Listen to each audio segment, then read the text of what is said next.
Bonsoir à toutes et à tous, je vous souhaite la chaleureuse bienvenue sur la chaîne Mail Positive. Alors aujourd'hui, on va aborder le thème écrire pour guérir.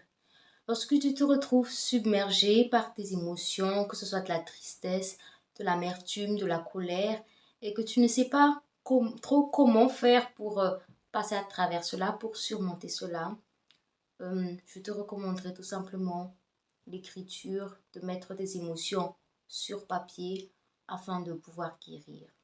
Dans cette vidéo, je vais te proposer quelques moyens, enfin, comment on fait concrètement pour écrire selon différentes situations que l'on peut rencontrer dans la vie, afin que tu apprennes à exprimer tes émotions à l'écrit. Et surtout, si ce genre de contenu t'intéresse, n'hésite pas à t'abonner à la chaîne et activer la cloche de notification pour ne rater aucune de mes vidéos car je sors de nouvelles vidéos chaque jeudi.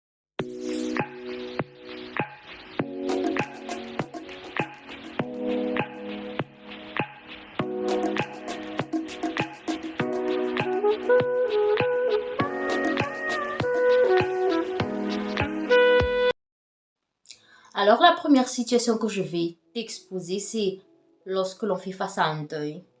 En effet, le deuil est un événement douloureux. On se retrouve un peu comme dans un cercle où on a l'impression que tout va bien et qu'on arrive à vivre malgré la perte de l'être cher. Ensuite, à des moments, on a l'impression d'être au fin fond du gouffre.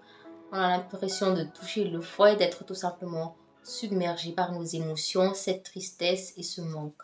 Alors, comment faire quand tu te retrouves dans ce moment de ta période de deuil? Je te conseillerais tout simplement d'écrire à la personne décédée, à l'être cher que tu as perdu. Parle-lui de ce que tu ressens, de ce manque. Et si peut-être tu as perdu un être cher qui avait l'habitude de te conseiller, ça peut être un parent, et que tu te retrouves dans un moment de ta vie où tu es perdu, tu es dans un moment de questionnement, tu ne sais pas trop quoi faire et tu te dis si seulement il ou elle était encore là, elle m'aurait aidé, elle m'aurait conseillé. Écris tout simplement tes questionnements dans ta lettre adressée à l'être cher que tu as perdu. Ensuite, peut-être qu'avec le recul, tu repenseras au moment que vous avez vécu, tu repenseras aux conseils que cet être cher avait l'habitude de donner et tu retrouveras toi-même les réponses à tes questionnements. Pour approfondir ce thème sur comment surmonter la perte d'un être cher, j'ai fait une vidéo dont je te laisse tout simplement le lien ici en haut. Ensuite, la situation suivante, c'est comment extérioriser cette émotion. On a l'impression de stagner dans notre vie. On a l'impression que notre vie est un échec. Alors oui, ça arrive à tout le monde ou quand les choses ne marchent pas vraiment comme on l'aurait souhaité, on a l'impression que notre vie est tout simplement un échec. Quand on n'a pas encore atteint certains objectifs ou qu'on n'a tout simplement pas pu avoir certaines choses qu'on aurait aimé avoir, on a tout simplement l'impression que notre vie est un échec. Et pourtant, chacun a sa manière de cheminer, chaque chose a son temps. Et pour pouvoir surmonter cette sensation d'être un échec, écris une lettre à toi-même, écris ce qui te manque, ce que tu déplores dans ta vie, pourquoi tu n'es pas si satisfait ou pourquoi tu n'es pas si satisfaite que ça. Et essaie de te remémorer de tes derniers succès, les dernières années. Enfin, on va pas se mentir, c'est sûr qu'il s'est passé des choses intéressantes dans ta vie, des choses pour lesquelles tu es fier de toi. Remords-toi tout simplement de cela et écris-le sur papier que malgré tout, c'est vrai que tu n'as pas tout ce dont tu as besoin, toutes les choses que tu désirais, mais tu as quand même déjà accompli de belles choses, de grandes choses dont tu peux être fier et finir avec une note positive en faisant tout simplement preuve de gratitude par rapport à ce que tu as déjà et le reste viendra avec le temps. Pour La plupart du temps, on se retrouve souvent avec ce sentiment d'être un échec, de stagner dans sa vie, puisque on a souvent tendance à se comparer aux autres, surtout à travers les réseaux sociaux. On regarde que, un tel est allé voyager, fait le tour du monde, ou un tel s'est marié, a fondé sa famille, un tel a acheté une maison, un tel a acheté une nouvelle voiture. Donc on commence à se comparer, se dire que tiens, moi j'ai pas encore ça, alors que voilà, on a grandi ensemble, on a le même âge, ma vie est un échec. Comme j'ai dit tout à l'heure, chacun a son cheminement de vie. Chacun va à son rythme, donc la seule personne avec qui tu devrais te comparer, c'est toi-même. Compare-toi avec la personne que tu étais il y a 2 ans, il y a 3 ans. Tu as sûrement évolué et tu dois être fier de toi pour ça. Pour approfondir ce thème encore, j'ai fait une vidéo dont je te mets le lien ici pour arrêter de te comparer aux autres et de te concentrer sur toi et ta vie. Ensuite, une autre une problématique que l'on peut rencontrer aussi souvent dans la vie, où parfois, certains ont plus de chance que d'autres en amour et n'ont pas eu à vivre plusieurs ruptures amoureuses, tandis que d'autres, malheureusement, ont tendance à les enchaîner. On parlera de ça dans une autre vidéo. Mais bon, revenons vite du sujet. Si tu te retrouves dans une phase de rupture amoureuse, tu es triste, voilà, vous venez de vous séparer, écris une lettre en décrivant ton ressenti par rapport à ton ex, par rapport à ta relation. Et après, ça dépend du temps de séparation, si tu as déjà eu le temps de digérer.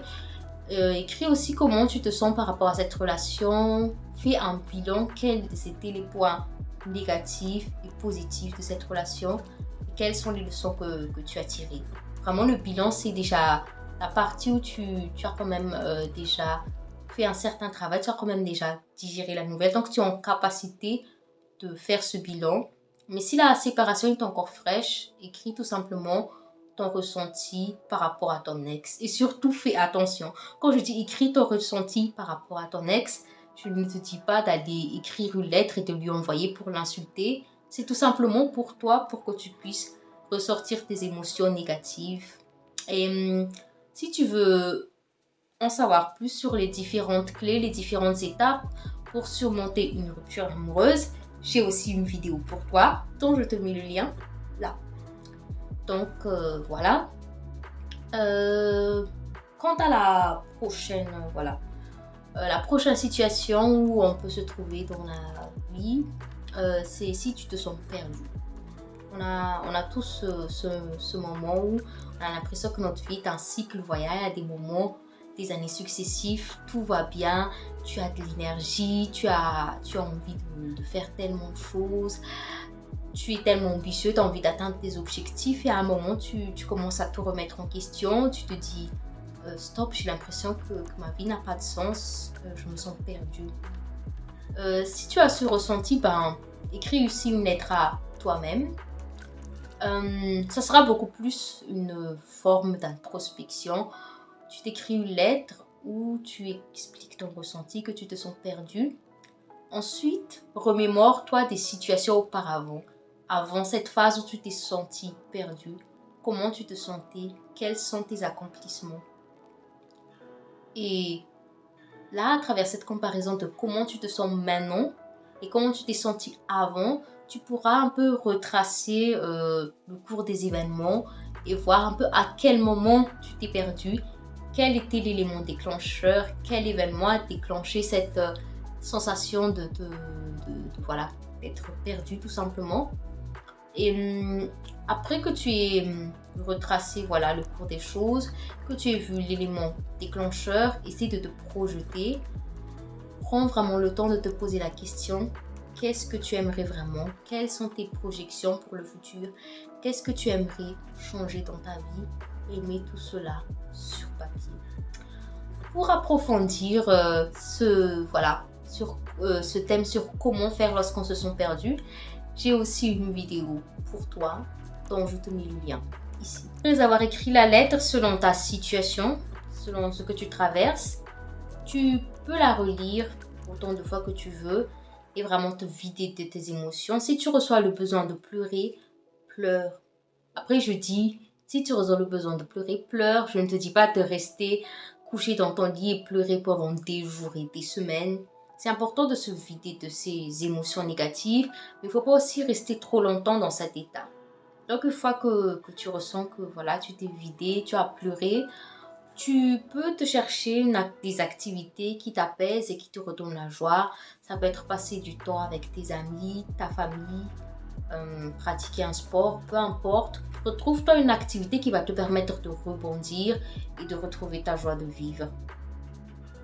Et après, tu remarqueras, quelques jours après, tu vas tout simplement reprendre ta lettre et la relire. Et là, tu vas remarquer que ton ressenti par rapport aux événements ou ton ressenti par rapport au jour précédent aura évolué. Tu auras un certain recul. Et là, tu pourras décider de déchirer la lettre en 1000 morceaux ou tout simplement te refaire une autre lettre comme update pour dire comment tu te sens actuellement pour avoir un avant-après. Donc, c'était les conseils que je voulais te prodiguer dans cette vidéo.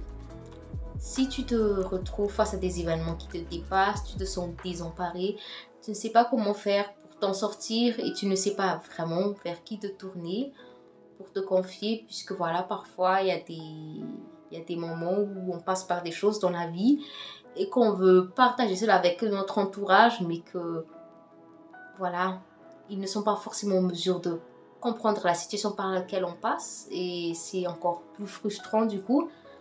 Donc, je te conseillerais tout simplement d'écrire et de mettre ton ressenti sur papier comme je te l'ai recommandé dans cette vidéo. Et si jamais tu as déjà testé cette méthode ou si c'est ta manière de faire quand tu te sens mal, dis-moi en commentaire comment tu t'es senti après cela et à quel point ça t'a aidé. Je serais vraiment curieuse de le savoir. Sur ce, prends soin de toi et on se voit prochainement pour une autre vidéo. Ciao, ciao!